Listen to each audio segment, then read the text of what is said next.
Hi everyone, hope you are feeling positive and healthy. Please subscribe with bell notifications if you haven't already, and please don't hesitate to leave your valuable feedback and advice below. Thank you very much. Let's jump into the stories.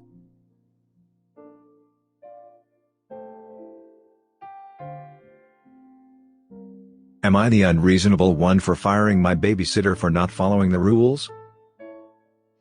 So here's a bit of context. I was dealt a very wild genetic hand, which includes a long family history of diabetes, high cholesterol, cancer and obesity. Because of it, I'm particular about what I feed myself and my kids. 15 years old female, and 9 years old male, nothing extreme. They're still allowed to eat things like meats, eggs and sweets, just not in excess, plus no sweets after 7 p.m. And I'll just add more egg whites to their eggs instead of cracking 4 to 5 eggs, and takeout is only allowed on weekends. I personally don't think my rules are strict, at least I hope not. Well, I decided I needed to hire a babysitter after constant complaints from my daughter about dragging her brother around. It was someone a close friend of mine recommended, and so I conversed with the babysitter and set up a time for her to watch my son. A day where my daughter was going to her aunt's place to help, and I had work, and yes, my son got to meet his babysitter beforehand. I gave her a sheet of paper just explaining my rules, and showed her the small recipe book of simple dishes she could make if he got hungry. When I got home it all seemed fine. Finally got off at 6:30, then came home at 8 because I ran a couple errands. She knew I would be home later, but I noticed my son was more hyper than usual. So I asked what was up and she said he had candy around 7:20ish. I told her that was against the rules. She said I was depriving him of childhood fun. I asked my son and apparently candy was the only thing he had ate all day. I was pissed. I told her this wouldn't work out and I'd be searching for a different babysitter. She started to cry saying she needed this job, asking for another chance, and I told her you should have thought about that before deciding on how I should raise my kid, and I made her leave. My friend says I'm TA for not giving her a second chance and being too strict. My sister says I'm right. Basically a lot of mixed reactions. Maybe I should have given her a second chance. I'm at a loss. Am I the unreasonable one? Also, I asked her if she wanted me to prep meals. She said she was fine with cooking for him. I've already been told sugar doesn't make you hyper. Not the unreasonable one. First I thought 7:20? What's the big deal? But she only gave him candy to eat? Nothing else for the whole day? This combined with disrespecting your rules would have been terrible even without the extenuated circumstances of your family's health problems. Not the unreasonable one. Honestly, if she had made him, like, regular eggs instead of your special egg white eggs and you were firing her for that, I might give you some sit have I. But any babysitter that only feeds kids candy and zero real food is garbage, so she absolutely should have been fired. Am I the unreasonable one for making passive-aggressive comments about my dad's infidelity? Before COVID, I, 23 years old female, was renting an apartment with my brother, 34 years old male. A couple of months ago, our mom, 53 years old female, asked us to stay at home since my classes are all online and my brother can work from home. For some background, I am extremely close with my mom and my brother, and I love them a lot. However, I can't say the same for my dad, 53 years old male. My brother and I have never been close to him, since he's very emotionally distant, and on occasion, quite rude and angry. Our relationship got even worse when I found out he cheated on my mom, multiple times, around 8 to 10 times maybe, starting from when they got married. Always with young women around my current age. My mom chooses to forgive him every single time. He never even apologized to me and my brother. Today, we were watching a drama. The main character's husband cheats on her with a younger woman. I made comments like, why does this ugly guy want to cheat on his pretty wife? He doesn't even deserve her, and she shouldn't forgive him. Cheaters should go to hell. You get the idea. My dad suddenly got up and walked to their bedroom angrily. Now he's ignoring me, which is fine by me. My brother thought it was funny, but my mom said I should respect my dad. I know I'm probably the a-hole, but I just couldn't resist. Boomer wants to know why your mom thinks you should respect your dad, when she has no respect for herself and continues to stay with this man. Not the unreasonable one. I'm going to go with everyone sucks here, bordering on not the unreasonable one. Your dad is a major a-hole for cheating. You making comments is a-hole heavy and probably doesn't help the situation for any of the household. But I'd probably do it too, so you're only a small a-hole. Am I the unreasonable one for telling my 26 years old female, fiancé, 27 years old male, that he cannot have a stripper at his bachelor party? Please read entire post before making a judgment. My fiancé and I were talking about planning our bachelorette/bachelor parties for when everything goes back to normal. He mentioned wanting a stripper, which normally wouldn't be an issue for me. But some of his recent comments about sex workers are very disrespectful, and he doesn't really seem to have respect for them at all. His friends are even worse, and I don't think it's fair for his friends to disrespect these women, but still want services provided by them.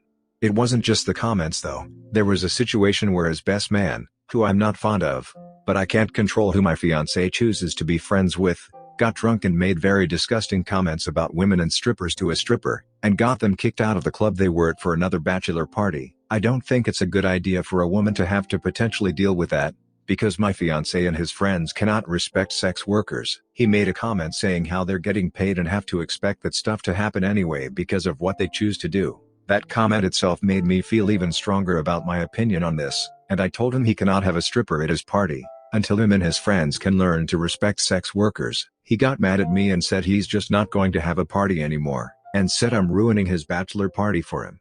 Also, thank you everyone for your input, and for anybody wondering, these were very recent comments that came up when he said something about a girl he went to high school with being a stripper and having an OnlyFans. That's how the conversation came about. I thought the disrespect for sex workers was only coming from my fiancé's friends until my fiancé made some comments himself. As someone stated in the comments, there are a lot of people who will hide their feelings on some things / their true character when they become too comfortable and think they're so deep in that there will be no consequences, and that's exactly how my fiancé behaved. The wedding is being postponed until he can learn from this, and show more respect towards sex workers and women in general. If he does not show growth, then know this is not a man that I will be marrying. Thank you again. Especially to those who have helped me open my eyes a bit. Not the unreasonable one, but it sounds like there's some underlying misogyny that may need to be addressed considering you're planning on spending the rest of your life with this man. Not the unreasonable one, and it's okay to treat this as a red flag. He seems to forget that strippers are people too, with feelings and their own motivations and reasons for pursuing this career. He made a comment saying how they're getting paid and have to expect that stuff to happen anyway because of what they choose to do. Does this extend into mistreatment / harassment / assault in general with women? Am I the unreasonable one for not allowing my co-worker to call me creepy? I work with a small group of people at a startup, only 10 or so employees. We all get along great. One of my co-workers has a special needs little girl, about 5 years old. Not full-blown low-functioning or anything, but born extremely premature and is a few years behind developmentally. She's a very sweet, quiet little girl. Every now and then my coworker brings her daughter into work around the end of the day. Every now and then, she'll come visit my desk. I give her a piece of candy off my desk, which is never a problem, and poke her tummy and make a fart sound with my tongue. She absolutely loves it. She squeals and laughs and has a great time. We go back and forth a couple times, then she wanders away to see someone else. It's never been presented as a problem. So the other day, my coworker comes up to me as I'm doing this, with other coworkers around, and says, "Hey, I appreciate you giving my daughter attention when she comes, but you don't need to touch her without my consent." I get the message. I truly do. So I go, "You're right, I apologize. It won't happen again." But then here's where it turns. She goes, "Sorry, but when I see guys being creepy, I call it out. I'm going to raise my daughter to do the same." Now, she did this in front of my co-workers. Immediately, I felt like everyone was looking at me like a criminal. I took a step towards her, I tower over her, and say, "I apologized and said I wouldn't do it again. But don't go there." I could tell I intimidated her, but she stood there for a minute in silence and then stormed off. The next day, I tried to clear the air in the break room, but she wasn't having it. She accepted my apology, but only to get me out of the room. I really feel like she crossed the line, implying I was trying to be creepy, but I also feel like I should have just let it go. If it had been just the two of us, I feel like I'd have just swallowed my pride, but she tried to imply I was doing something wrong in front of my co-workers. Am I the unreasonable one? Also, there's a lot of discussion on whether or not my stepping towards her was an intimidation tactic, so I'll be 100% transparent. My goal was not to intimidate, but to face the confrontation. I felt in that moment that she was being a bully and that if she wanted to pick a fight in front of coworkers, I was willing to meet her in the ring. I didn't initiate anything, I simply responded to her own hostility. So while my goal was not to intimidate, I was perfectly fine with her being intimidated as a result of what I did. And honestly, I'm still okay with it. If she picked a fight, then got scared, I truly don't feel bad about it. I don't know if that makes me TA, but it's the truth. Not the unreasonable one. Super feminist here. And this woman needs to get a grip. Totally fine to tell you not to touch her child, and if you responded like you said, then she needed to move on, not insult you. If your behavior was so creepy, why did she let her daughter around you a number of times? She took her little piece of power too far, and you're right, it has real consequences for you, so you stood up for yourself.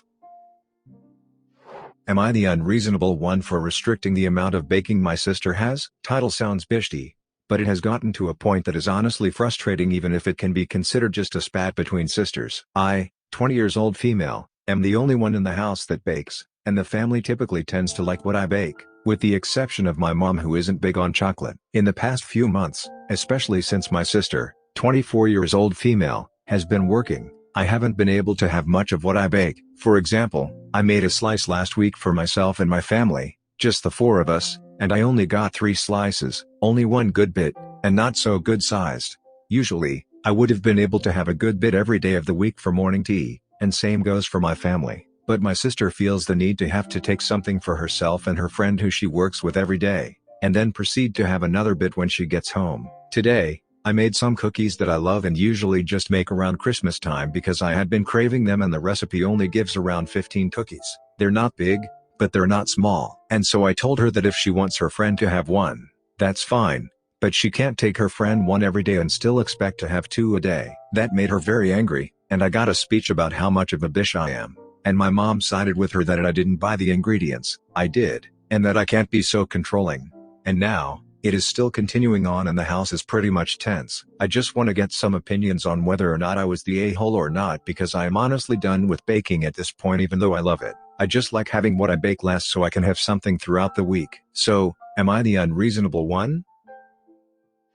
Santa says not the unreasonable one. You were asking her to limit what she took. You weren't forbidding her from having your baked goods. Santa is looking forward to trying those Christmas cookies this year.